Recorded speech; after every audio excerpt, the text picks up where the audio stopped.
Let me tell you a main reason why businesses stay stuck. It's not a lack of talent, not a lack of faith, not even a lack of effort.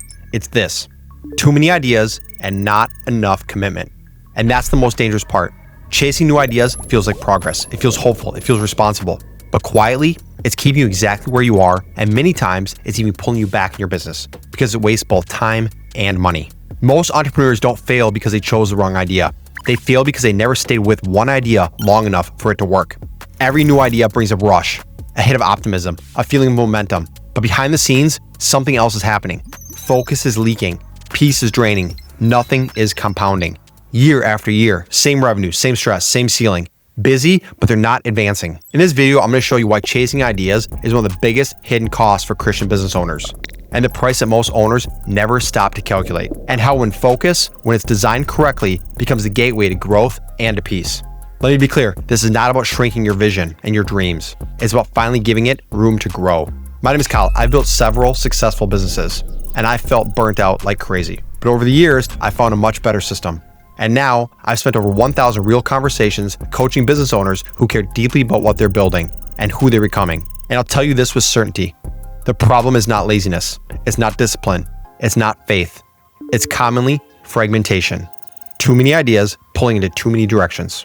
This pattern doesn't show up with people that are uncommitted. It shows up with the driven, the capable, the ones who want to do things the right way.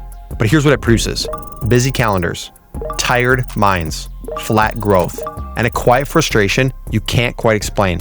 This video is about breaking that pattern on purpose. Now let me slow down for just a second, because this might be the most important thing you hear today. If every few months you feel the urge to change direction in your business, if your business feels busy but fragile, or if progress never feels secure, it's not because you're missing the right idea.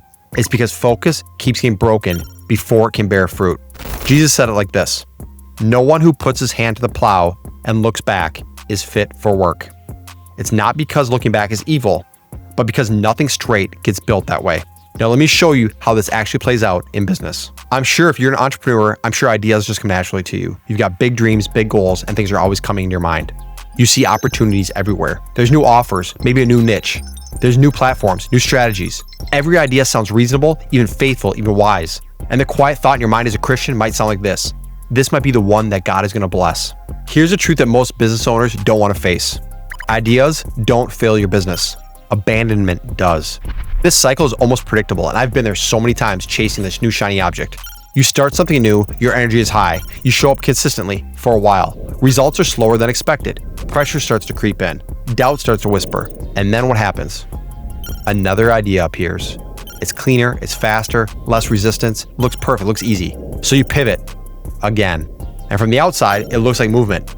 But from heaven's perspective, you're circling the same ground. That's not the way God structured us to work. Now picture this. Picture a farmer with 10 fields. Every week, he moves to a new one. He plants a few seeds, waters them once, then leaves because nothing's growing yet. At the end of the season, he's exhausted. He's worked 10 different fields, but he's confused and he's hungry because nothing's grown. It wasn't because the soil was bad, but it's because the roots were never allowed to form. That is idea chasing. That is what you're doing when you're switching gears so often. Momentum only comes from staying. When you switch ideas, you reset progress to zero. You never master the execution part. You never build leverage. You never see compounding returns.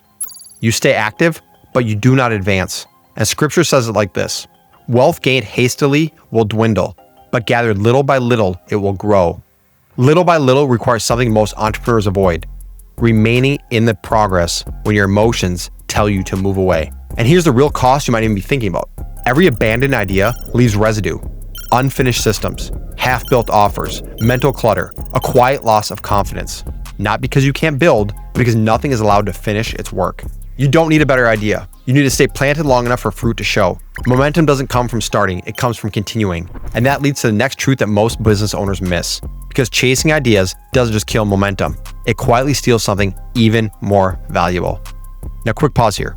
If you're realizing this isn't about ideas, we built a simple framework that helps you decide what deserves your focus and what doesn't.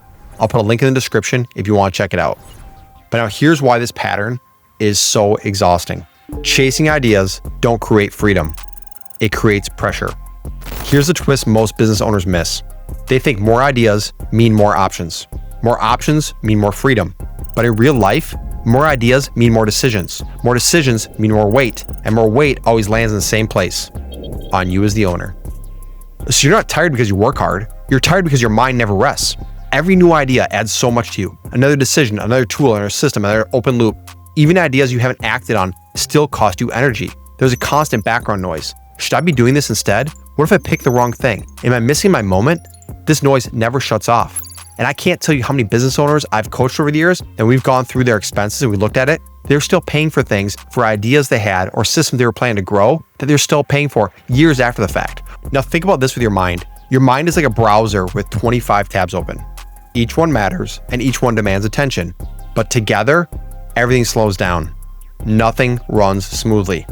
That's not ambition, that's mental overload.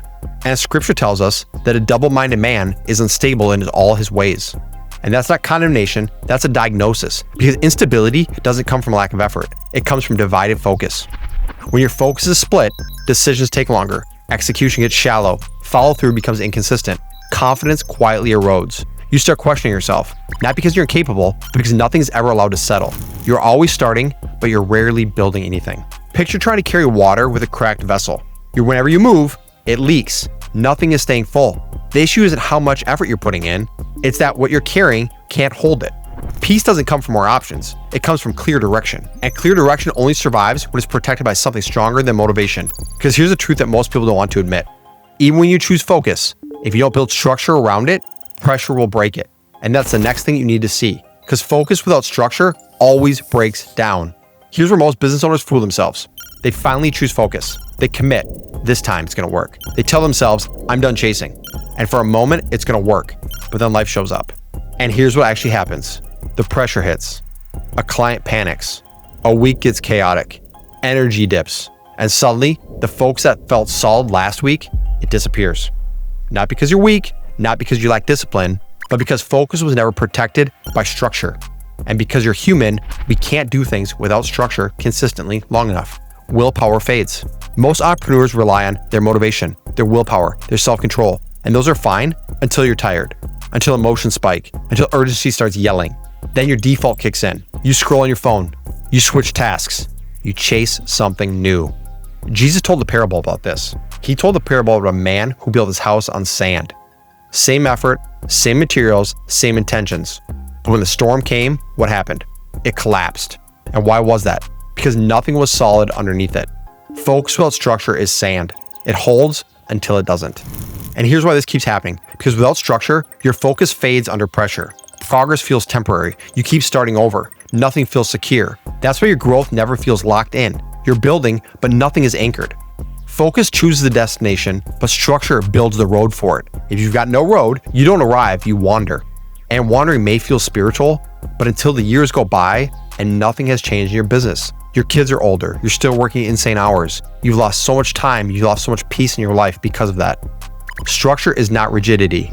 It's leadership decided in advance. It's deciding what matters before urgency speaks. Defining done so progress can finish.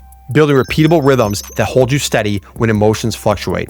Scripture says it like this: the plans of the diligent lead surely to abundance. Plans, it says. Not intentions, but plans.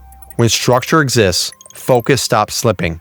Pressure stops hijacking decisions. Progress finally compounds. You stop reacting, you start leading. And once you experience that, even just a little, you realize something important. This isn't about trying harder, it's about building differently. So everything we've talked about so far brings clarity, but clarity alone will not change your business. Structure does. In the next step, the video on your screen, I walk through exactly how this gets designed, how structure, focus, and growth finally work together instead of fighting each other. If you're done being pulled in 10 different directions and ready to build something that actually lasts, check out the video on your screen now.